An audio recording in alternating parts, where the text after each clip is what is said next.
At the divorce hearing, my husband hired the most expensive sharks to leave me penniless. "You are finished," he laughed. I looked helpless, but I had made one call. Suddenly, the doors burst open. The most feared attorney in the state walked in, the son of my late maid whose tuition I secretly paid. The judge froze. 20 minutes later, everything changed. "I'm glad to have you here. Follow my story until the end and comment the city you're watching from, so I can see how far my story has reached. My name is Sheila, and at 63 years old, I thought I had seen the worst of human nature. I was wrong. The courthouse on Main Street felt colder than usual that Tuesday morning in March. The marble floors echoed with every step, and the smell of old wood and floor wax hung heavy in the air. I sat on the hard oak bench outside courtroom B, my hands folded in my lap, watching the second hand of the wall clock tick away the final moments of my 41-year marriage. Tobias sat across from me with his team of lawyers, 3 of them. Each one cost $500 an hour, he had made sure to tell me. They wore identical charcoal suits and carried briefcases that probably cost more than I spent on groceries in 6 months. My own attorney, Mr. Peterson, was a kind man in his 70s who charged me $200 an hour and looked nervous every time he glanced at Tobias's legal army. "You ready for this, sweetheart?" Tobias called out, his voice dripping with false concern. The pet name he had used for decades now sounded like mockery. "I hope you understand this is just business." I didn't respond. What was there to say? For the past 8 months, since he had served me with divorce papers, Tobias had made it clear that he intended to leave me with nothing. The house we had lived in for 35 years, the business he had built while I supported him, even the small savings account I thought was ours together. He wanted it all. "Mrs. Henderson?" The bailiff appeared at my side. "Judge Morrison is ready for you." I stood on shaking legs and smoothed my navy blue dress. It was the same dress I had worn to Carmen's funeral 3 years ago. Carmen, my housekeeper who had become so much more than that. She had been the only person who truly knew the woman I was beneath the surface that Tobias saw every day. The courtroom was smaller than I had expected. High windows let in streams of pale sunlight that seemed too cheerful for what was about to happen. Judge Morrison, a stern woman in her 50s, sat behind the bench shuffling through papers. Tobias and his lawyers took up the entire left side of the room, while Mr. Peterson and I looked tiny and outnumbered on the right. "This is a dissolution of marriage proceeding," Judge Morrison began, her voice echoing in the nearly empty room. "Mr. Caldwell, you may present your case." Tobias's lead attorney, a sharp-faced man named Caldwell, stood up with theatrical precision. "Your Honor, my client Tobias Henderson seeks a fair division of marital assets. However, we must note that Mrs.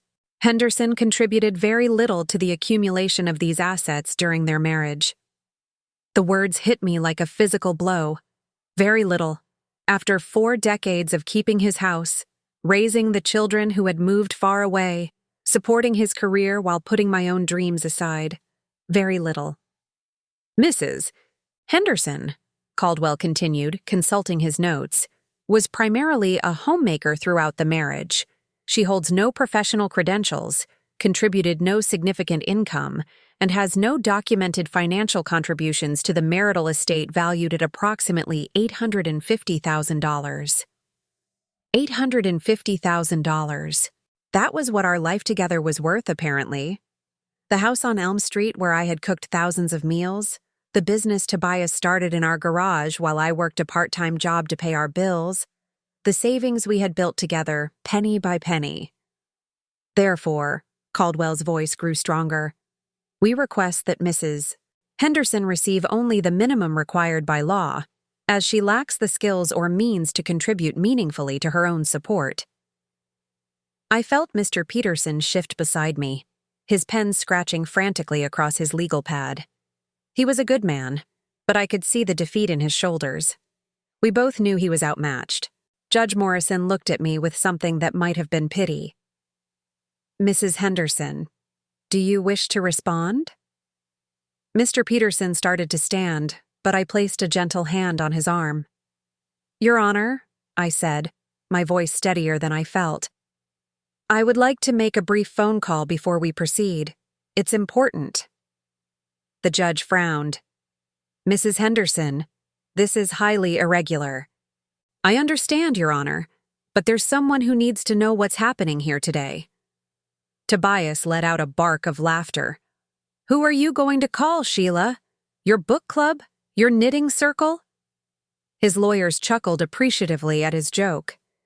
"Your Honor, my wife has always been dramatic. She's probably going to call one of her friends to come hold her hand." The humiliation burned in my chest, but I kept my voice calm. "May I make the call, Your Honor? It will only take a moment." Judge Morrison checked her watch.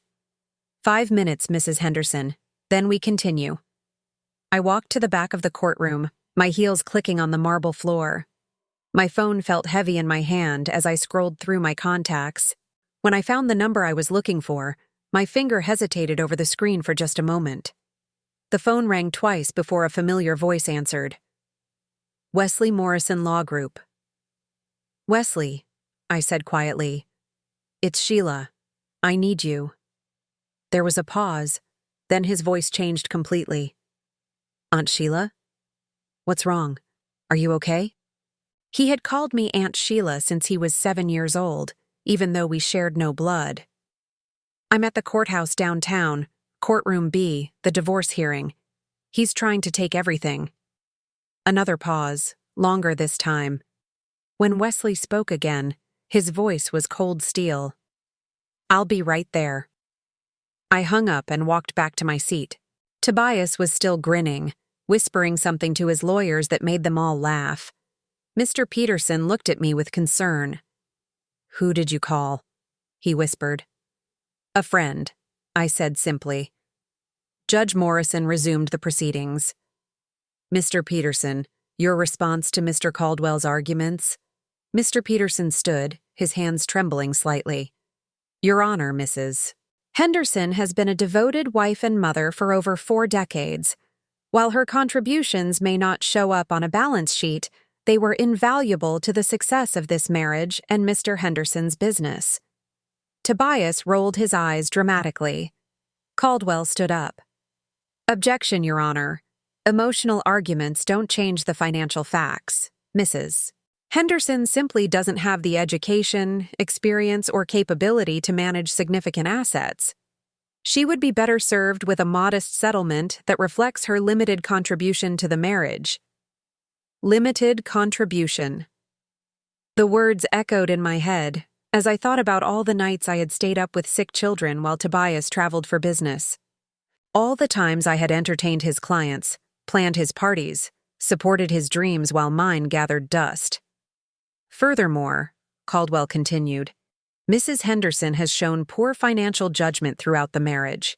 She has no understanding of investments, business operations, or financial planning. Granting her a significant portion of the marital assets would be irresponsible." Tobias leaned back in his chair, completely relaxed. He caught my eye and smiled. Not the warm smile I had fallen in love with 43 years ago, but something cold and triumphant. "You know what, Sheila?" he said, loud enough for everyone to hear. "You should be grateful for whatever you get. You've never been anything but a housewife. You don't know how to take care of yourself, let alone money. You are nobody." The words hung in the air like a slap. Judge Morrison frowned at the outburst, but Tobias didn't care. He was enjoying this. "You are nobody," he repeated, his voice softer, but somehow more cutting. "You always have been. I don't know why I stayed married to you as long as I did." Something broke inside me then. Not my spirit, that had been broken and mended so many times over the years, but something else, the last thread of whatever had once connected us, the final remnant of the girl who had believed that love conquered all. I looked at him sitting there with his expensive lawyers, so confident in his cruelty. He had no idea what was coming. He had no idea who I really was or what I had been doing all these years while he dismissed me as nobody. The courtroom doors were heavy oak, and when they opened, they made a sound like thunder. Every head turned toward the back of the room. Even Judge Morrison looked up from her papers. And that's when everything changed. My phone buzzed with a text message. I glanced down and smiled for the first time in months. "I'm here. W." Tobias was still laughing with his lawyers, completely unaware that his world was about to collapse around him. He thought he knew everything about me, thought he had accounted for every possibility. But there were some things Tobias had never known about his wife of 41 years. Some secrets I had kept so well that they had become invisible, even to me sometimes. The doors opened wider, and I could hear footsteps in the hallway. Confident footsteps that belonged to someone who had never been told he was nobody. Someone I had made sure of that. The footsteps in the hallway grew closer, but my mind drifted back to a different time, a different courtroom. The small family court where I had first met Carmen Morales 28 years ago.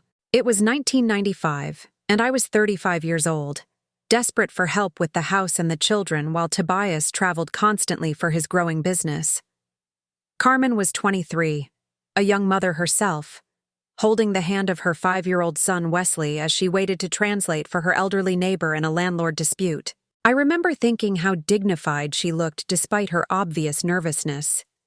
Her black hair was pulled back in a neat bun, and she wore a simple blue dress that was carefully mended at the hem. Wesley stood quietly beside her, his dark eyes taking in everything around him with the kind of intelligence that you notice immediately. "Excuse me," I had said, approaching her during a break in the proceedings. "I couldn't help but notice how well you handle yourself. Are you looking for work?" Carmen's English was hesitant then, but her eyes lit up with hope. "Si, yes. I clean houses. I cook. I take very good care." That was how it started. Carmen came to work for us 3 days a week, bringing Wesley with her during school holidays and sick days. Tobias barely noticed them. To him, they were just part of the household machinery that kept his life running smoothly while he focused on what he considered important. But I noticed everything. I noticed how Carmen would quietly fix things around the house that Tobias never even saw were broken. I noticed how she always made sure there were fresh flowers on the dining room table. Not because I asked her to, but because she understood that small, beautiful things mattered. Most of all, I noticed Wesley. Even at 5 years old, Wesley was special. While other children his age played with toys, he would sit at our kitchen table carefully copying letters from my recipe cards, teaching himself to read in English. When Carmen worked late, I would help him with his homework, watching as his face lit up when he understood something new. "He is very smart," Carmen would say with pride, but also with worry. "Too smart for our neighborhood. I want better for him, but—" She never finished those sentences, but I understood. Carmen cleaned houses and worked in a factory on weekends. Wesley's father had disappeared before he was born. There was no money for the kind of education that could unlock Wesley's potential. That's when I started to plan. It began small. I would buy extra school supplies and casually mention that Wesley could use them for his projects. I enrolled him in the library's summer reading program and drove him there myself when Carmen was working. When he needed a new backpack for school, I bought 2, one for him and one for my own son, saying I had gotten a discount for buying in bulk. Tobias never noticed the extra expenses. Why would he? He was making good money by then, and I had always been careful with the household budget. A few dollars here and there for school supplies, library fines, or occasional treats for Wesley were invisible in our larger financial picture. But as Wesley got older, my planning became more deliberate. I opened a separate savings account using my maiden name, depositing $20 or $30 a week from the grocery money. Over the years, it added up. By the time Wesley was in middle school, I had saved nearly $15,000. That's when Carmen got sick. It started with fatigue that she blamed on working too hard. Then came the headaches, the unexplained weight loss, the bruises that wouldn't heal. By the time she finally went to a doctor, the cancer had already spread. I drove her to every appointment, sitting in sterile waiting rooms while she underwent test after test. Tobias never asked where I went on those afternoons. As long as dinner was on the table when he got home, he didn't care how I spent my days. "I'm scared for Wesley," Carmen told me during one of our long waits at the oncology center. "If something happens to me, he has no one. My family in Mexico, they can't take him. And he's so close to graduating high school." I took her hand, feeling how thin it had become. "Nothing's going to happen to you. And even if it did, Wesley will be fine. I promise you that." It was a promise I intended to keep. The treatments were brutal and expensive. Carmen's insurance covered some of it, but not nearly enough. I quietly paid the bills that insurance wouldn't cover, using money from my secret account and telling Carmen it was charity from the church. She was too proud to accept direct help, but she couldn't argue with what she thought was community assistance. Meanwhile, Wesley was thriving in high school. His grades were perfect, his teachers raved about his potential, and he had been accepted to several colleges. But college meant money. Lots of money that Carmen didn't have and couldn't borrow. That's when I made the biggest decision of my life. I had been planning to use my secret savings to finally take the art classes I had dreamed of since I was young. For 40 years, I had put my own ambitions aside for Tobias's career, for the children's needs, for everyone else's priorities. The money I had saved was going to be my chance to finally do something just for me. Instead, I used it to secure Wesley's future. I arranged for a scholarship through a fictional foundation I created, complete with official-looking paperwork that I typed up on Tobias's business computer. To Wesley and Carmen, it appeared that an anonymous benefactor had noticed his academic excellence and wanted to invest in his education. $1,200 a month, I told them, watching Wesley's face light up with hope. Enough to cover tuition, books, and living expenses at the state university. Carmen cried when I showed her the paperwork. Wesley hugged me so tightly I could barely breathe. They both thought it was a miracle. It wasn't a miracle. It was sacrifice. It was 40 years of grocery money saved $1 at a time. It was the art classes I would never take, the small luxuries I would never buy for myself, the dreams I set aside one more time. But seeing Wesley graduate valedictorian of his high school class, watching him walk across that stage with tears of joy in his eyes, knowing that he would have a chance to become everything he was meant to be, that was worth more than any art class could ever be. Carmen lived to see him start college, but she didn't live to see him graduate. The cancer took her 2 years into Wesley's studies on a cold December morning while I held her hand in the hospital room. "Take care of him," she whispered with her last breath. "He loves you like a mother." I promised her I would, and I kept that promise the same way I kept all my promises, quietly, completely, and without expecting anything in return. Wesley threw himself into his studies after his mother died. He changed his major to law, driven by a fierce determination to fight for people like Carmen, people who couldn't fight for themselves. I continued to send the monthly scholarship checks, and he continued to believe they came from some anonymous foundation. During his law school years, I would get calls from him late at night when he was stressed about exams or worried about his future. He never called me Sheila during those conversations, always Aunt Sheila, the honorary title he had given me when he was 7 years old. "I'm going to make you proud," he would say. "I'm going to make Mom proud. I'm going to be somebody important so I can help other people the way you both helped me." "You already make us proud," I would tell him. "You always have." By the time Wesley passed the bar exam and started his own law practice, I had spent nearly $45,000 on his education. Tobias never noticed.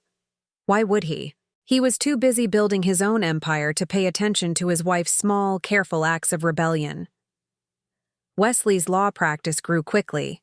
He had a reputation for taking cases that other lawyers wouldn't touch, for fighting harder than anyone expected, for never backing down when he believed in something. Within 5 years, he was one of the most respected attorneys in the state, and through it all, he still called me Aunt Sheila. 3 years ago, when Carmen had been gone for 8 months and Wesley was establishing his reputation as a formidable lawyer, Tobias started talking about divorce for the first time. It was casual at first. Jokes about how much easier his life would be without a wife to worry about. Comments about how young and free he felt when he traveled for business. That's when I started keeping records. I documented every cruel comment, every dismissive gesture, every time he made me feel small and invisible. I took photos of the bruises on my arms from the times he grabbed me too hard when he was angry. I saved emails where he talked to his business partners about me like I was furniture that he was tired of looking at. I did it quietly, the same way I had done everything else in my life. And I saved it all in a folder that I kept hidden behind my recipe cards in the kitchen. The same place where Wesley used to practice his letters all those years ago.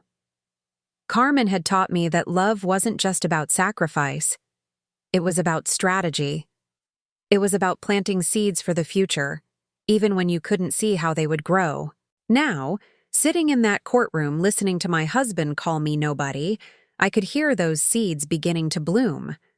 The footsteps in the hallway had stopped. Someone was standing just outside the courtroom doors. Tobias was still laughing with his lawyers, still so confident in his victory.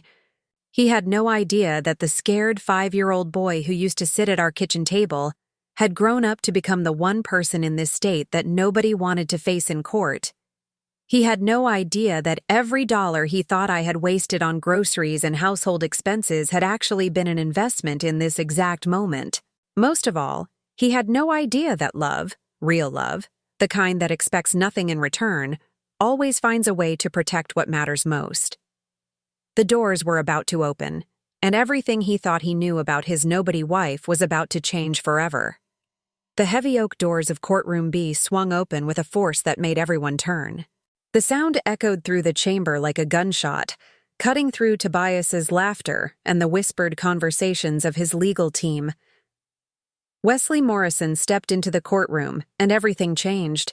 He was 38 years old now, tall and imposing in a charcoal gray suit that probably cost more than most people made in a month. His dark hair was perfectly styled, his shoes polished to a mirror shine, and he carried himself with the kind of quiet confidence that comes from never losing a case that mattered. But what struck me most was his eyes. They were the same intelligent eyes I had seen in that 5-year-old boy who used to practice his letters at my kitchen table, but now they held something else: power, authority. The absolute certainty of someone who had never been called nobody and never would be. Behind him walked 2 associates, a young man and woman who moved with the precise efficiency of a well-oiled machine. Each carried expensive leather briefcases and tablet computers, ready for whatever legal battle lay ahead. Judge Morrison looked up from her papers, clearly surprised by the dramatic entrance. "Excuse me, but this is a closed proceeding. Are you attorneys involved in this case?" Wesley's voice filled the courtroom when he spoke, rich and commanding. "Yes, Your Honor. Wesley Morrison of Morrison Law Group. I'm here to represent Mrs. Sheila Henderson in this divorce proceeding." The silence that followed was deafening. Mr. Peterson looked at me with complete confusion. Tobias's expression had frozen somewhere between amusement and alarm. His lawyers suddenly looked less confident, their expensive suits seeming a little less impressive in the presence of the man who had just walked into their courtroom.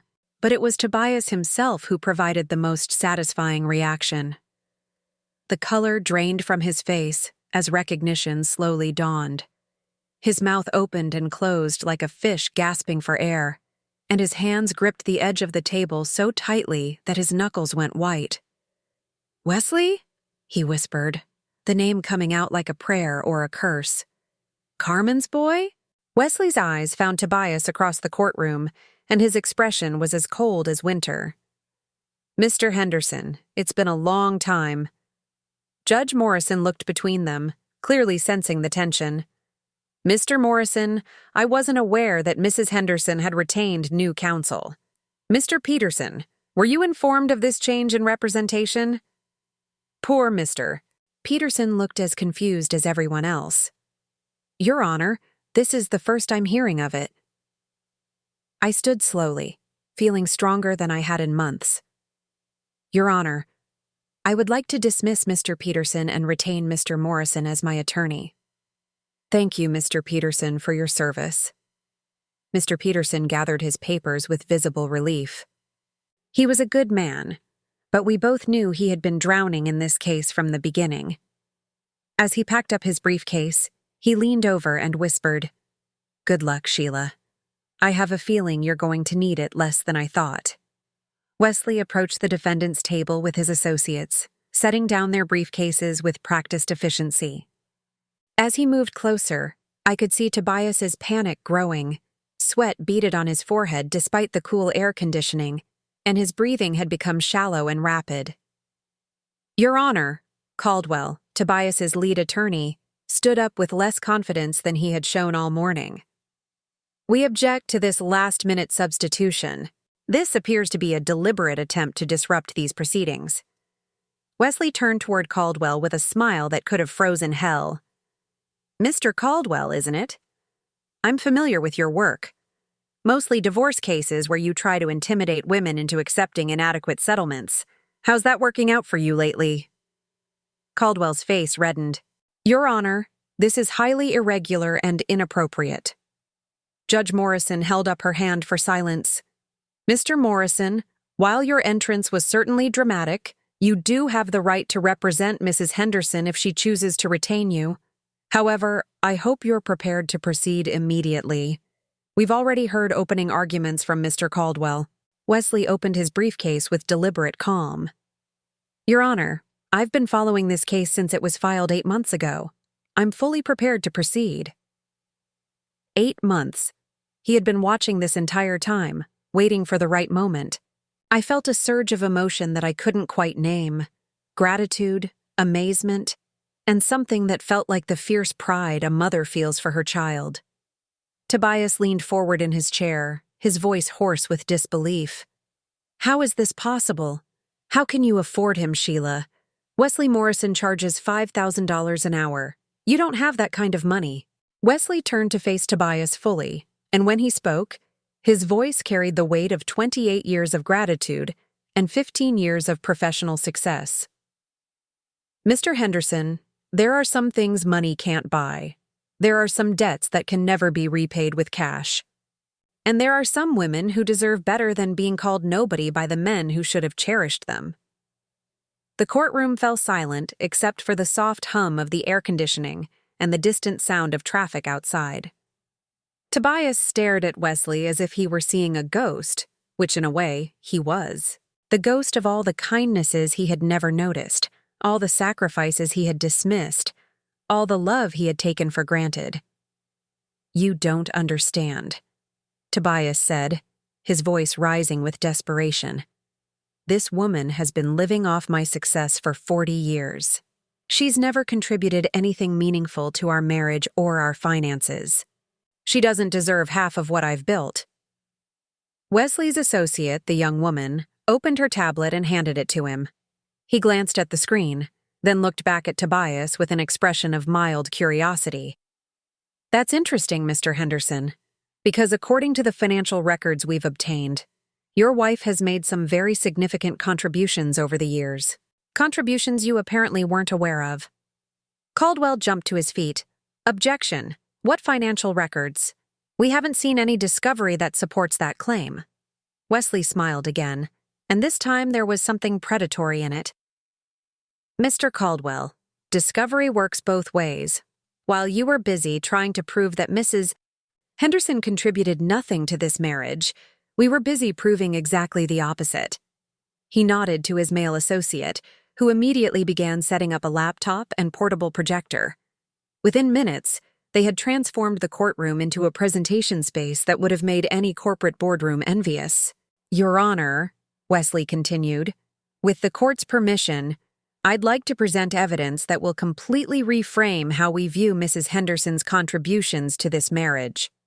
Judge Morrison leaned forward with interest. "Proceed, Mr. Morrison."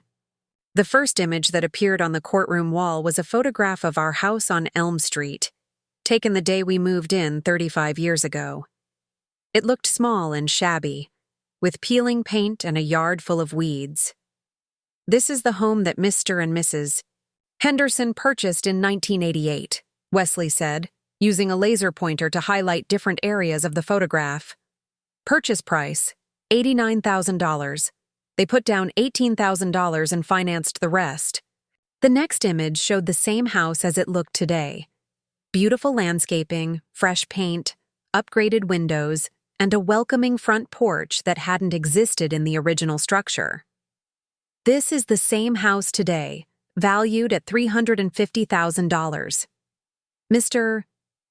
Henderson's financial statements claim that this increase in value is due to market appreciation and improvements he made personally. Wesley clicked to the next slide, which showed a detailed timeline of home improvements and their costs. However, our investigation reveals that Mrs. Henderson personally managed and often physically performed most of these improvements over the past 3 decades. She researched contractors, negotiated prices, supervised work, and in many cases, did the labor herself to save money. I remembered those years. Weekends spent painting rooms while Tobias played golf, evenings spent researching the best deals on appliances while he watched television, hours spent in the garden creating the beautiful landscaping that now added so much value to our home. Furthermore, Wesley continued, Mrs. Henderson's careful financial management and household budgeting allowed the family to save an additional $2,000 to $3,000 per year that was reinvested in the property and Mr. Henderson's business. Tobias was shaking his head frantically. That's not true. I worked for everything we have. She just spent my money. Wesley turned to face him directly. Mr. Henderson, do you remember the year 1993, when your business was failing and you were 3 months behind on your commercial rent? Tobias's face went pale. That was different. That was just a rough patch. Indeed, a rough patch that would have ended your business if Mrs. Henderson hadn't taken a part-time job at the grocery store and used her earnings to keep your business afloat. 6 months of working nights and weekends, earning $8 an hour, while also maintaining your household and caring for your 2 young children. I had forgotten that Wesley knew about those months.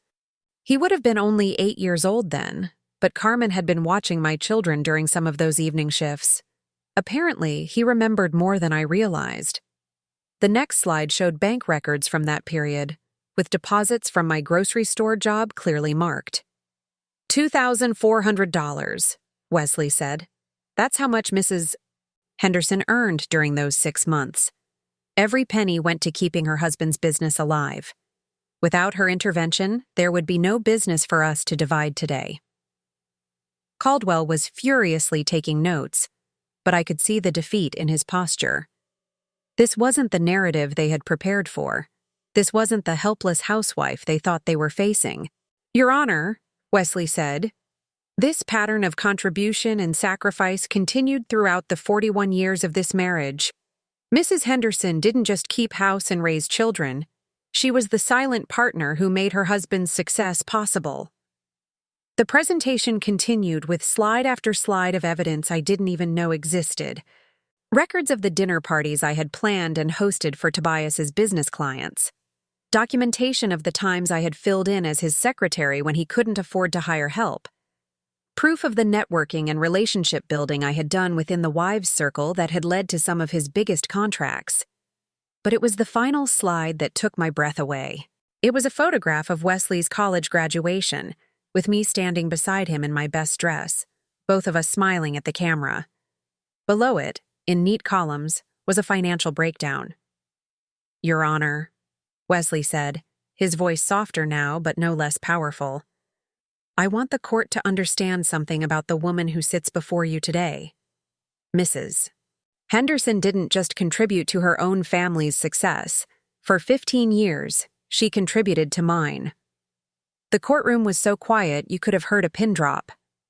This woman, Wesley continued, used money she had saved from careful household management to pay for my college education. $1,200 a month for 4 years of undergraduate study, then $1,500 a month for 3 years of law school. She did this quietly, without fanfare, asking for nothing in return except that I study hard and make something of myself. Tobias's mouth fell open. In 41 years of marriage, he had never known about my secret savings account or the scholarship I had created for Wesley. The total amount Mrs. Henderson invested in my education was $45,600. Money that could have been used for her own dreams, her own education, her own future. Instead, she chose to invest in a young man she believed in, creating opportunities that didn't exist before she opened her heart and her wallet.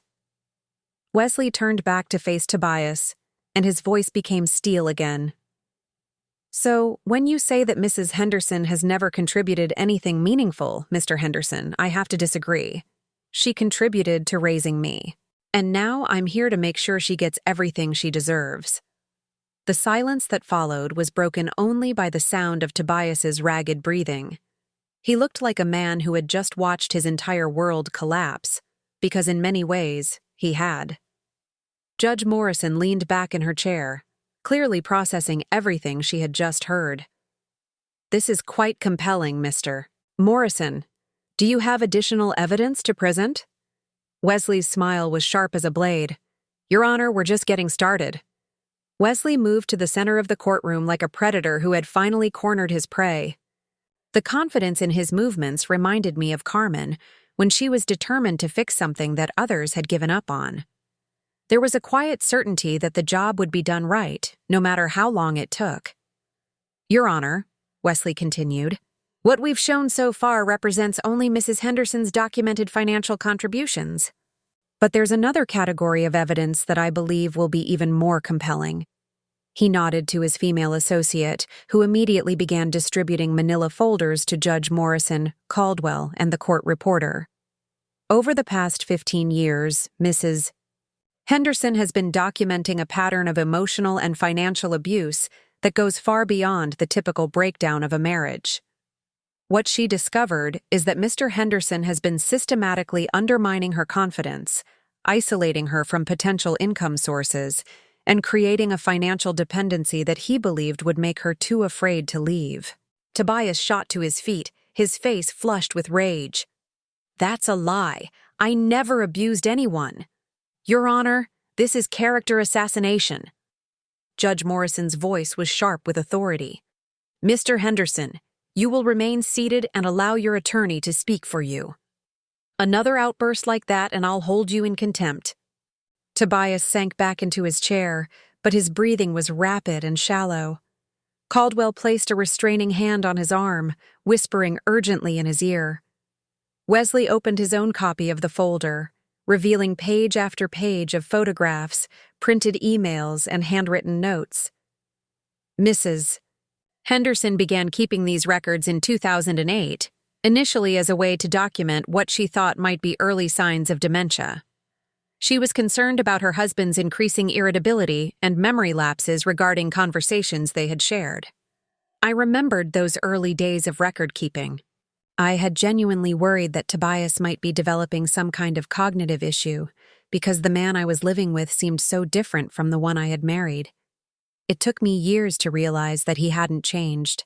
I had simply stopped making excuses for behavior I should never have tolerated. However, Wesley continued, what she documented instead was a deliberate pattern of psychological manipulation designed to make her question her own memory, her own worth, and her own capabilities. The first photograph Wesley displayed was one I had taken with a disposable camera, showing bruises on my upper arm in the shape of fingerprints. This photograph was taken on March 15, 2009, after Mr. Henderson grabbed Mrs. Henderson's arm hard enough to leave marks because she had embarrassed him at a business dinner by expressing an opinion about local politics that differed from his own. Tobias made a strangled sound, but Caldwell kept him in his seat. Mrs. Henderson's notes from that evening indicate that Mr. Henderson told her she had no right to speak about things she didn't understand, and that her role at these events was to look nice and keep quiet. Wesley clicked to the next image, a screenshot of a text message conversation. This exchange from June 2010 shows Mr. Henderson berating Mrs. Henderson for spending $12 on groceries that he deemed unnecessary. despite the fact that his business had earned over $60,000 that month. I could see Judge Morrison reading along, her expression growing more serious with each piece of evidence. The pattern escalates over time, Wesley explained. By 2012, Mr. Henderson was requiring Mrs. Henderson to ask permission for any purchase over $5, while simultaneously criticizing her for not contributing to the household income. Wesley's male associate handed him a thick stack of printed emails. These are emails from Mr. Henderson to his business partners between 2013 and 2018.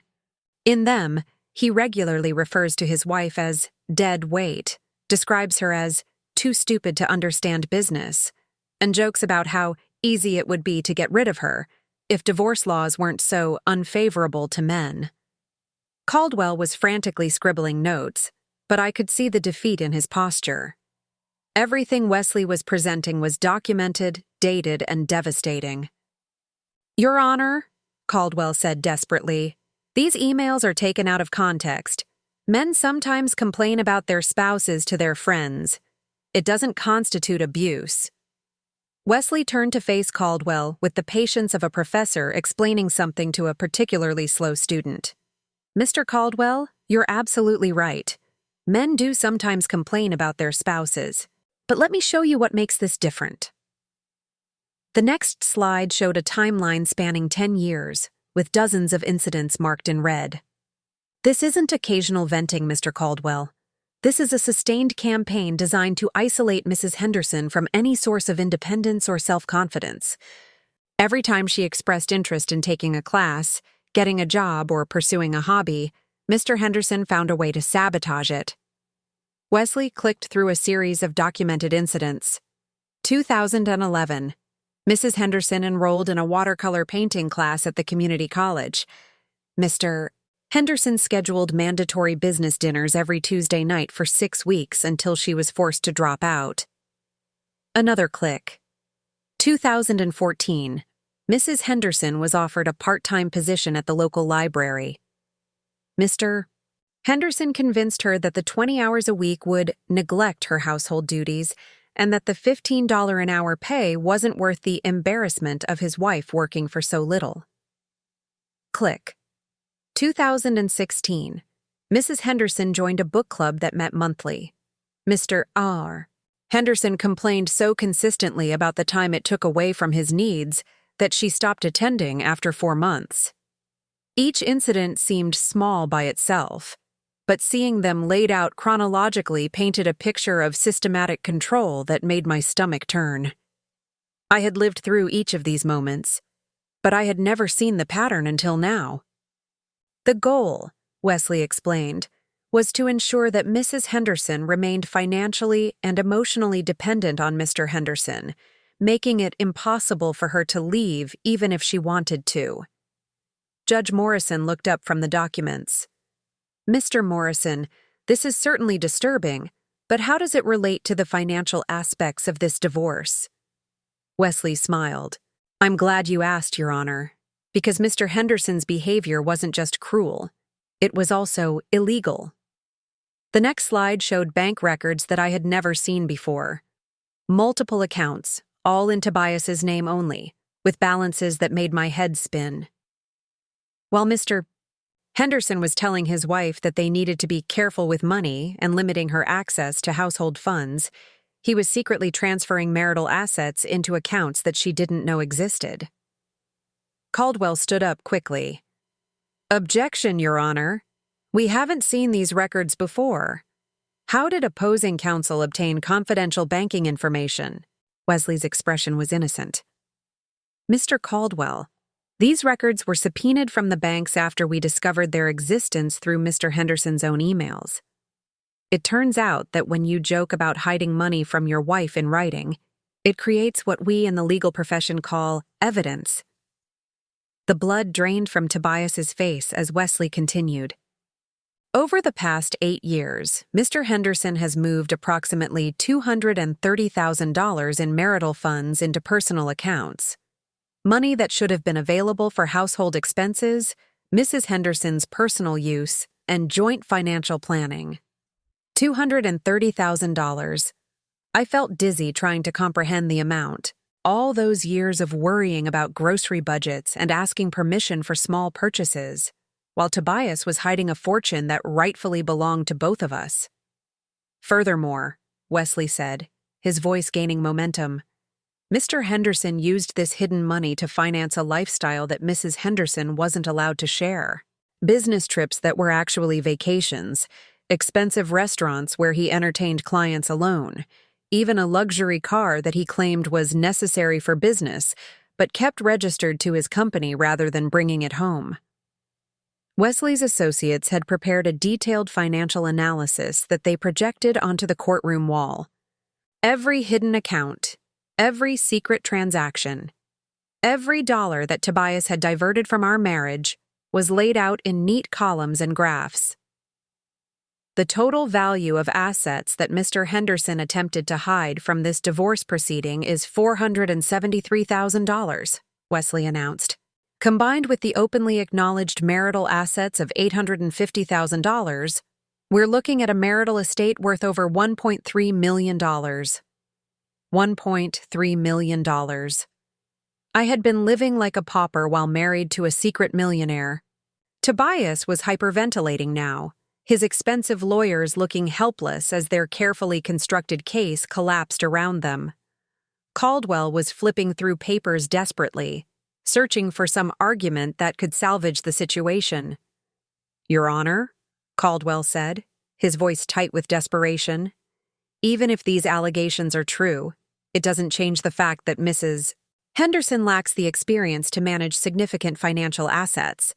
The responsible course of action would be to award her a modest settlement that ensures her security without overwhelming her limited capabilities." The condescension in his voice made my teeth clench, but Wesley just smiled wider. "That's an interesting argument, Mr. Caldwell. Let me address the question of Mrs. Henderson's financial capabilities." Wesley nodded to his female associate, who handed him another folder.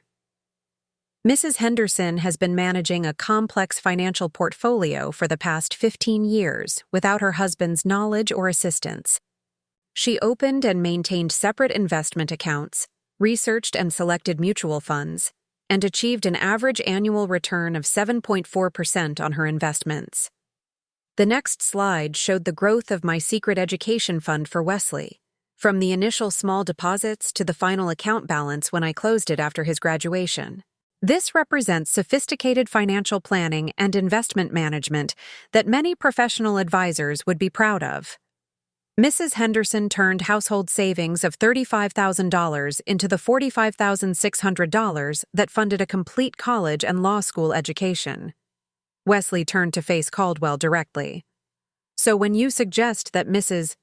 Henderson can't handle financial responsibility, Mr. Caldwell, I have to ask, exactly what evidence supports that claim?"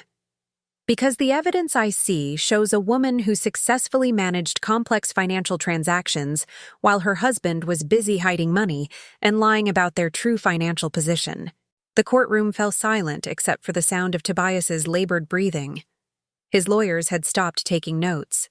There was nothing left to defend. Judge Morrison leaned back in her chair, clearly overwhelmed by the mountain of evidence Wesley had presented. "Mr. Morrison, do you have recommendations for how the court should proceed?" Wesley straightened his tie with casual confidence. "Yes, Your Honor.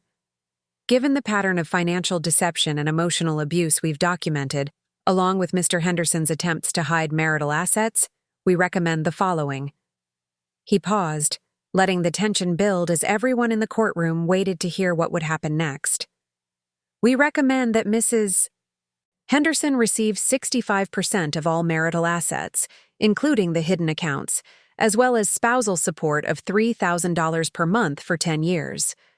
We also recommend that Mr. Henderson be required to pay all of Mrs. Henderson's legal fees and court costs." Tobias made a sound like a wounded animal. Caldwell looked like he was going to be sick. "Furthermore," Wesley continued, "we request a restraining order requiring Mr. Henderson to maintain his distance from Mrs. Henderson and to cease all attempts at contact or intimidation." Judge Morrison nodded slowly. "Mr. Morrison, I'm going to need time to review all of this evidence. This case is continued for 2 weeks while I consider your recommendations. As the judge gathered her papers and prepared to leave, Wesley turned back to face Tobias one final time. You called her nobody, Mr. Henderson, Wesley said quietly. But you were wrong. She was never nobody. She was the woman who raised a scared little boy to believe in himself. She was the woman who saved your business when you were too proud to admit you were failing. She was the woman who built a beautiful home while you were too busy to notice. Wesley's voice grew stronger. And now, she's the woman who's going to walk out of here with everything she deserves, while you learn what it really means to have nothing. The courtroom was completely silent as we all absorbed the magnitude of what had just happened. Tobias sat in his chair like a broken man, surrounded by his expensive lawyers who had proven completely useless when faced with the truth. But as I watched Wesley pack up his briefcases and prepare to leave, I realized that this wasn't just about money or revenge. This was about something much more important. It was about a scared 5-year-old boy who had grown up to become the kind of man who would never let anyone call the woman who saved him nobody. And it was about a 63-year-old woman who was finally about to discover what her life could look like when she was free to be somebody. 2 weeks passed like a slow-motion earthquake. Every day brought aftershocks from what had happened in that courtroom, ripples spreading through our small community as word of the proceedings leaked out. Tobias had always been so careful about his reputation, so concerned with appearing successful and respectable. Now that facade was crumbling, one revelation at a time. I spent those weeks staying in a small apartment that Wesley had arranged for me, away from the house on Elm Street where Tobias remained. The space was modest but peaceful, with large windows that let in morning sunlight, and a tiny kitchen where I could make my own coffee without asking anyone's permission. For the first time in decades, I woke up each morning without the knot of anxiety in my stomach that had become so familiar, I thought it was normal. Wesley called me every evening to check on me and to prepare for what he called the final phase of our strategy. During one of these conversations, he mentioned something that made my heart skip a beat. Aunt Sheila, he said, his voice unusually hesitant, there's something else we need to discuss. Something I discovered that even I wasn't prepared for. What is it, Wesley? There was a long pause before he answered. It's about Tobias's business, the one you helped save back in 1993. I've been digging deeper into his financial records, and I found something that changes everything. What do you mean? I mean that business, Henderson Construction Services, was never legally his alone. When you invested your grocery store earnings to keep it afloat, you should have been made a partner. Instead, Tobias filed the paperwork to make it a sole proprietorship in his name only, without your knowledge or consent. I sat down heavily in my small kitchen chair, gripping the phone. I don't understand. What does that mean?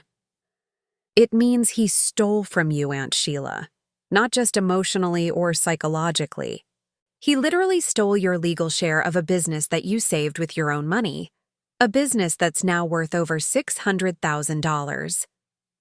$600,000. The number felt surreal, like something from someone else's life. But how can you prove that? I asked. Because you kept receipts, Wesley said, and I could hear the smile in his voice. Remember all those bank deposit slips you saved from your part-time job? The ones you thought were just old paperwork? They prove that you made a direct financial investment in the business during its crucial early period. Combined with witness testimony from people who remember your involvement, we can establish that you were a de facto partner who was illegally excluded from ownership. I thought back to those months of working at the grocery store, coming home exhausted after 8-hour shifts to find Tobias stressed and angry about his failing business. I remembered suggesting ways to save money, helping him reorganize his filing system, even calling potential clients when he was too depressed to make the calls himself. At the time, I thought I was just being a supportive wife. Now I realized I had been an unpaid business partner. What happens now? I asked. Now we finish what we started, Wesley said, his voice firm with determination. When we go back to court tomorrow, Tobias is going to discover that calling you nobody was the most expensive mistake of his life. The next morning, I dressed carefully in a navy blue suit that Wesley had insisted on buying for me. "You need to look like the successful businesswoman you always were," he had said, even if no one bothered to acknowledge it before. When I walked into courtroom B, everything felt different. The same oak benches, the same high windows, the same smell of floor wax and old wood. But this time, I wasn't the frightened woman who had been humiliated 2 weeks ago. This time, I walked in with my head held high, flanked by Wesley and his team like a general with her army. Tobias looked terrible. He had lost weight, his expensive suit hung loosely on his frame, and there were dark circles under his eyes. His lawyers surrounded him like bodyguards, but they all had the defeated posture of people who knew they were fighting a losing battle. Judge Morrison entered the courtroom promptly at 9 o'clock, carrying a thick folder of documents. "I've had time to review the evidence presented by both parties," she announced. "This case has revealed some of the most egregious examples of financial deception and emotional abuse that I've seen in 20 years on the bench." She opened her folder and consulted her notes. "Mr. Henderson, the court finds that you have systematically hidden marital assets, emotionally manipulated your wife, and attempted to defraud this proceeding by misrepresenting your true financial position." Tobias sat perfectly still, but I could see his hands trembling. "However," Judge Morrison continued, "Mr. Morrison has presented additional evidence that takes this case into even more serious territory." Wesley stood up with fluid confidence. "Your Honor, thank you. Over the past 2 weeks, our investigation has uncovered evidence of what can only be described as business fraud spanning over 30 years. He nodded to his associates, who began setting up their presentation equipment with the efficiency of a pit crew. "We have discovered that Mr. Henderson has been operating his construction business under false pretenses since 1993, when Mrs. Henderson's direct financial investment saved the company from bankruptcy." The first slide showed copies of my old bank statements, with deposits from the grocery store clearly marked, followed by withdrawals that corresponded exactly to payments made to keep Tobias's business operational. Mrs. Henderson invested $2,400 of her own earnings into Henderson Construction Services at a time when the business had negative cash flow and was 3 months behind on rent. This investment represented 37% of the company's total value at that time. Wesley clicked to the next slide, showing business formation documents that I had never seen before. However, when Mr. Henderson filed for reorganization of the business following this cash infusion, he listed himself as the sole owner and proprietor. Mrs. Henderson's contribution was never acknowledged, and she was never offered the partnership stake that she had earned through her investment. Caldwell stood up weakly. "Objection, Your Honor. Mrs. Henderson made a gift to support her husband's business. That doesn't create a legal partnership." Wesley turned toward Caldwell with the patience of a professor correcting a student's obvious error. "Mr. Caldwell, I would agree with you if this had been a gift, but Mrs. Henderson's own words from that time period tell a different story."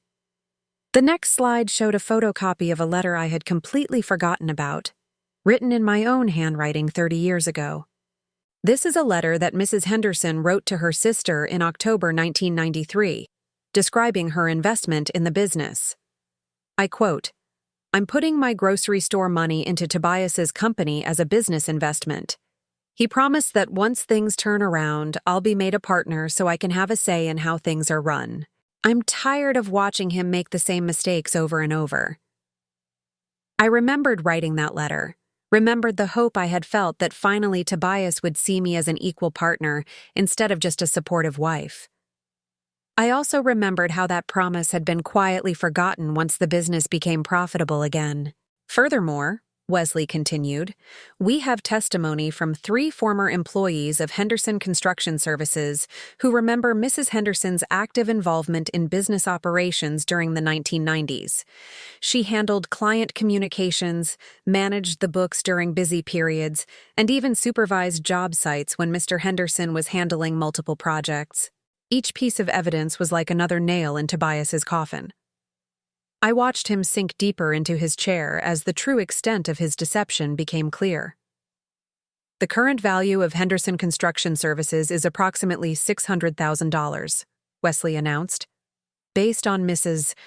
Henderson's original investment and continued involvement, she is entitled to 37% ownership of this business. 37% of $600,000, $222,000 that I had never known belonged to me. But Wesley wasn't finished. Your Honor, there's one more matter that needs to be addressed.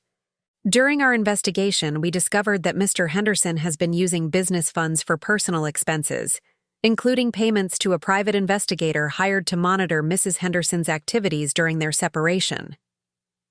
I felt a chill run down my spine. Tobias had been having me watched. These surveillance reports, which Mr. Henderson paid for with money that legally belonged to both spouses, reveal that Mrs. Henderson's activities during their separation consisted entirely of visiting the library, grocery shopping, and attending church services. In other words, Mr. Henderson spent marital funds to confirm that his wife was exactly as honest and trustworthy as she appeared to be. The irony was devastating. Tobias had been so convinced that I was hiding something, so certain that I must be as deceptive as he was, that he had paid thousands of dollars to prove his own paranoia wrong. The total amount spent on surveillance was $8,700, Wesley continued. Money that came directly from the business account that Mrs. Henderson had unknowingly co-owned for 30 years. Judge Morrison leaned forward, her expression stern. Mr. Henderson, do you have anything to say in your defense? For a moment, I thought Tobias might remain silent. Then he stood up slowly, ignoring Caldwell's attempts to keep him seated. Your Honor, he said, his voice hoarse and broken, I never meant for things to go this far. I thought she would be grateful for what I provided. I thought she understood that I was the one making the important decisions. He turned to look at me for the first time since Wesley's presentation began. Sheila, you have to understand. I was protecting you. You were never cut out for business. You were never strong enough to handle real responsibility. The old me might have believed him. The old me might have accepted that his manipulation and control had been for my own good. But the woman sitting in that courtroom had spent 2 weeks remembering who she used to be before she learned to make herself smaller and quieter to fit into Tobias's world. Your Honor, I said, standing up with a confidence that surprised even me. I'd like to respond to that. Judge Morrison nodded. Go ahead, Mrs. Henderson. I looked directly at Tobias, seeing him clearly for perhaps the first time in decades. Tobias, you're right about one thing. I was never cut out for the kind of business you do, the kind that involves lying to your partner, hiding money, and treating the people who love you like they're disposable. My voice grew stronger with each word, but I was always strong enough to handle responsibility. I handled the responsibility of keeping our family together while you focused on yourself. I handled the responsibility of supporting your dreams while setting aside my own. And I handled the responsibility of investing in a young man's future without expecting anything in return, except the satisfaction of knowing I had done the right thing. I gestured toward Wesley, who was watching me with pride in his eyes. That investment taught me something about what real strength looks like. Real strength isn't about controlling other people or making them feel small so you can feel big.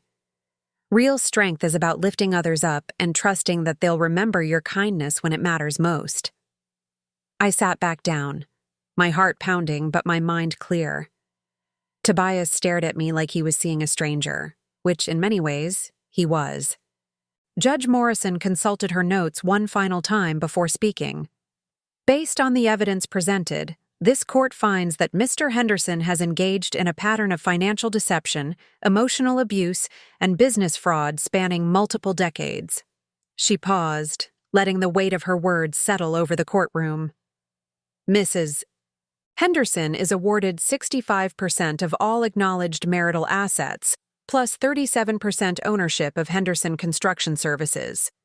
Additionally, Mr. Henderson will pay spousal support of $4,000 per month for 12 years, as well as all legal fees and court costs associated with this proceeding. $4,000 a month for 12 years, nearly $600,000 in total, plus my share of the business and the other assets. The numbers were staggering.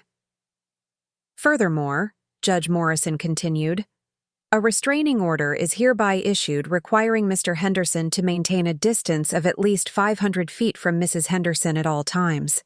Tobias collapsed back into his chair as if he had been physically struck.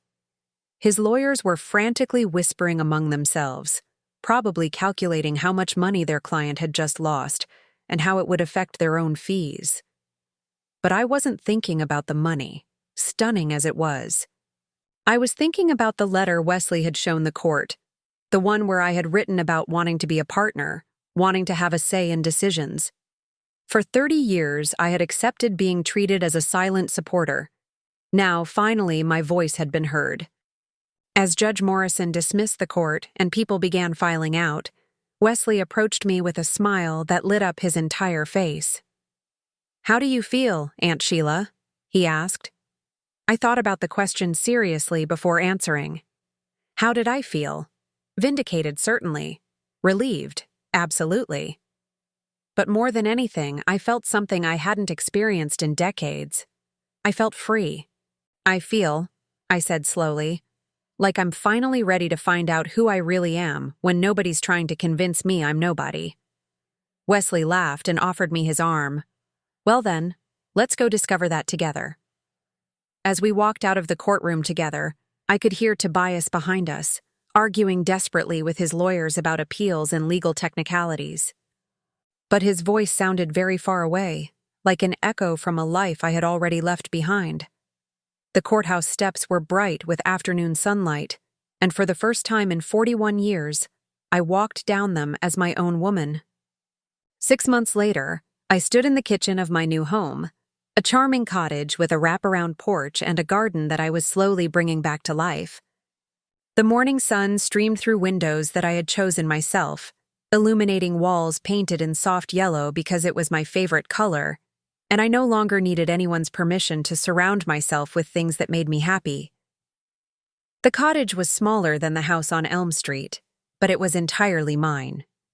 Every piece of furniture, every picture on the wall, every plant in the garden had been chosen because it brought me joy, not because it fit someone else's idea of what my life should look like.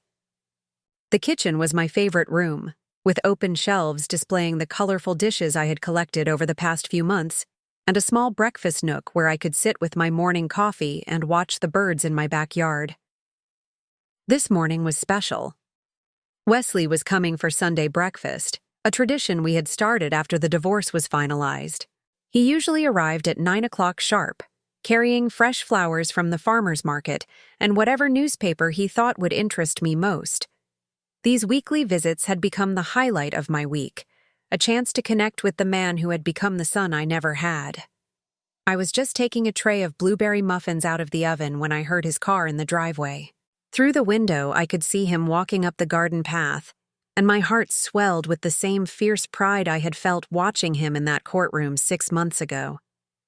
He looked successful and confident in his casual weekend clothes, but when he smiled at me through the kitchen window, I could still see traces of the thoughtful little boy who used to practice his letters at my table. "Morning, Aunt Sheila," he said as he came through the back door, carrying a bouquet of sunflowers and a warm paper bag from the bakery downtown. "What's this?" I asked, accepting the flowers with a smile. "Croissants from that French place you mentioned wanting to try. I figured we could be adventurous this morning." I laughed, appreciating how he always remembered the small things I mentioned in passing. Adventurous is a good word for how I feel these days. As we settled at the breakfast table with our coffee and food, Wesley pulled out a manila envelope that he had been carrying under his arm. "I have some news," he said, his expression serious but with an underlying excitement that I had learned to recognize. "It's about Tobias." My stomach tightened reflexively. Even though the restraining order meant I never had to see him, Tobias still existed somewhere in the background of my thoughts, like a storm cloud that might return without warning. "What kind of news?" I asked carefully. Wesley opened the envelope and pulled out a legal document. "He's filed for bankruptcy, personal and business. Everything is gone." I stared at the papers, trying to process what this meant. Everything. The house, the business, all of it. Apparently, he made some very poor financial decisions after the divorce. Without your careful management and the hidden money he had been relying on, he couldn't maintain his lifestyle or keep the business profitable. Wesley's expression was neutral, but I could see something like satisfaction in his eyes. He also tried to declare the spousal support payments as unaffordable, but the judge denied his request. The divorce settlement stands as agreed. I took a sip of my coffee, surprised by my own reaction. I had expected to feel victorious or vindicated, but instead I felt something closer to pity. Tobias had spent so much energy trying to control and diminish me that he had forgotten to build anything real for himself. "What happens to him now?" I asked. Wesley shrugged. "That's not our concern anymore. The lawyers handling his bankruptcy will sort out whatever assets remain. But I thought you should know that you'll never have to worry about him trying to come back or demanding changes to the settlement." The relief that washed over me was profound. For months, I had been waiting for the other shoe to drop, for Tobias to find some new way to disrupt the peace I had built. Now, finally, that chapter was truly closed. "There's something else," Wesley said, his tone shifting to something warmer. "I wanted to talk to you about the scholarship fund." I raised an eyebrow. "What scholarship fund?" Wesley smiled. "The one we're going to start with some of your settlement money, if you're interested." He pulled out another set of papers, these ones covered with his neat handwriting and detailed financial projections. "I've been thinking about everything you did for me, and everything my mom went through trying to give me opportunities that didn't exist in our world. There are other kids out there right now, kids like I was, who have the potential to do great things but no way to access the education they need." I leaned forward, intrigued by the passion in his voice. "I want to create a scholarship program for children of domestic workers, immigrants, and single mothers. Full scholarships, not just tuition, but living expenses, books, everything they need to succeed. And I want to name it after my mom." Wesley's eyes glistened with unshed tears. "The Carmen Morales Scholarship Fund. What do you think?" I felt my own eyes fill with emotion. Carmen would have loved knowing that her sacrifice was being honored in a way that would help other families like hers. "How much would it cost to start something like that?" I asked. "To really make a difference? To fully fund 5 students per year through 4-year degrees? About $100,000 initially, then $50,000 per year after that to maintain it." $100,000. 6 months ago, that would have seemed like an impossible amount. Now, with the settlement and my share of the business, it was entirely within my means. "Yes," I said immediately. "Absolutely yes." Wesley's face lit up with joy. "Really? You're sure?" I thought about Carmen, about the dignity with which she had faced every challenge, about the love she had poured into raising Wesley despite having so little material support. I thought about the woman I had become since walking out of that courthouse, the confidence I had discovered in myself when I stopped apologizing for taking up space in the world. "Carmen believed in investing in people's potential," I said. "She invested her love and hopes in you, and look how that turned out. I invested in your education, and you used it to save my life. Now we get to invest in other young people who deserve the same chance." Wesley reached across the table and squeezed my hand. "You know what this means, don't you?" I tilted my head, curious. "It means you're going to be busy. Scholarship committees, interviews with applicants, mentoring students once they're in college. You're going to have a whole new career." The word career sent a thrill through me. At 63 years old, I was going to have my first real career. doing work that mattered in ways I could measure and celebrate. "I think I'd like that," I said, smiling at the thought of all the young people we could help, all the dreams we could make possible. After Wesley left that afternoon, I spent the evening in my garden, pulling weeds and planting the fall flowers I had bought at the nursery. The physical work felt good, therapeutic in a way that reminded me of all those years of improving the house on Elm Street. But this time, every improvement I made would benefit me directly. As the sun began to set, I sat on my front porch with a glass of wine, watching the neighborhood children ride their bicycles on the quiet street. A young couple walked by with their toddler, the woman pushing a stroller while the man carried a diaper bag, and pointed out different flowers in the yards they passed. They looked happy, comfortable with each other in a way that spoke of genuine partnership. I thought about the marriage I had just left behind, about the woman I had been for 41 years. She wasn't a bad woman. She had been loving, supportive, generous to a fault. But she had also been afraid, always walking on eggshells, always making herself smaller to accommodate someone else's ego. The woman sitting on this porch was different. She still had all the good qualities of the old Sheila, but she also had something new, the unshakable knowledge of her own worth. She had learned that kindness didn't require self-sacrifice, that love shouldn't come with conditions, and that helping others was most powerful when it came from a place of strength rather than obligation. My phone buzzed with a text message. It was from Wesley. "Talked to a lawyer about setting up the scholarship fund. Can we meet this week to go over the details? Also, I think we should plan a small ceremony to announce it. Carmen deserves to be celebrated properly." I typed back, "Yes to everything. I'm proud of the man you've become, and I know your mother would be too." His response came immediately. "I'm proud of the woman you've become too. Thank you for showing me that it's never too late to become who you were meant to be." I set my phone aside and looked out at my garden, where the flowers Carmen had taught me to grow were blooming in colors she would have loved. The roses she had helped me plant at the old house were probably still blooming too, but they belonged to someone else's story now. These flowers were mine, grown in soil I had chosen, tended with hands that belonged completely to myself for the first time in decades. They were beautiful in a way that had nothing to do with anyone else's expectations, and everything to do with the simple joy of creating something lovely for its own sake. As darkness fell and the streetlights flickered on, I realized something that would have surprised the woman I used to be. I wasn't lonely. Despite having spent most of my adult life defining myself in relation to other people, as Tobias's wife, as a mother, as Carmen's friend, I had discovered that I genuinely enjoyed my own company. I liked the woman I was when no one was watching, when no one needed anything from me, when I could simply exist without explanation or apology. I liked her strength, her kindness, her quiet determination to build something meaningful from the wreckage of what came before.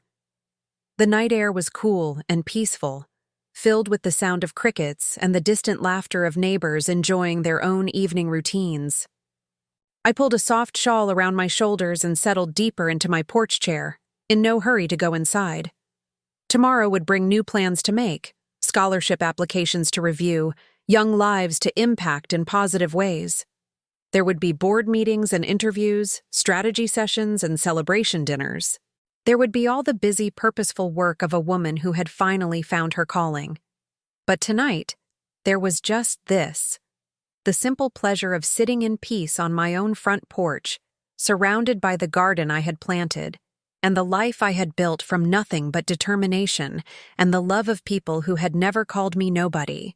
I raised my wine glass in a silent toast to Carmen, wherever she was, thanking her for raising the kind of son who would remember the woman who believed in him when it mattered most.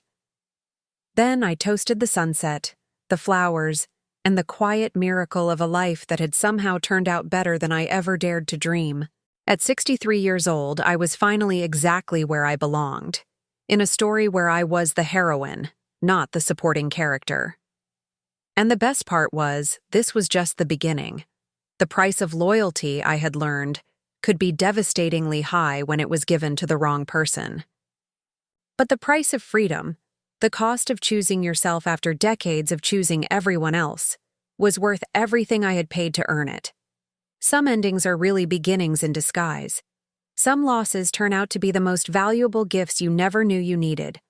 And sometimes, the people who try to make you feel like nobody end up teaching you exactly how to be somebody worth knowing.